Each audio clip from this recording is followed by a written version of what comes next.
તો રાજ્યના તોરણિયા ગામે સીમ વિસ્તારની વાડીમાંથી ડુપ્લિકેટ વિદેશી દારૂ બનાવવા માટેનો માલ સમેત વાડી માલિક સહિત 2 વ્યક્તિઓને રાજકોટ ક્રાઇમ બ્રાન્ચે ઝડપી પાડ્યો છે.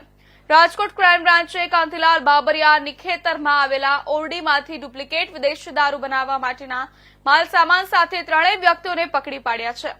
સીમ વિસ્તારમાં પોતાની વાડીમાં ઓરડીમાં સિગ્નેચર વિસ્કી બોટલમાં ડુપ્લિકેટ પ્રવાહી ભરી વેચાણ કરતા હતા. ક્રાઇમ બ્રાન્ચની તપાસમાં સિગ્નેચર વિસ્કી બનાવટી લેબલ અને માસ્ટર બ્લેન્ડર તેમજ ગ્રીન ખાલી બોટલોને ચોંટાડવા માટેના સ્ટીકર સહિત કુલ 14 બોટલ અને 57 સ્ટીકરો પકડી લીધા છે.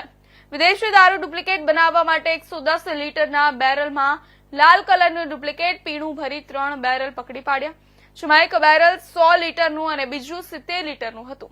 રાજકોટ ક્રાઇમ બ્રાન્ચે કુલ 3,39,635 રૂપિયાનો મુદ્દામાલ પકડી કાયદેસરની કાર્યવાહી હાથ ધરી છે, જ્યારે અન્ય એક આરોપી પકડવા માટે તપાસ ચાલુ છે.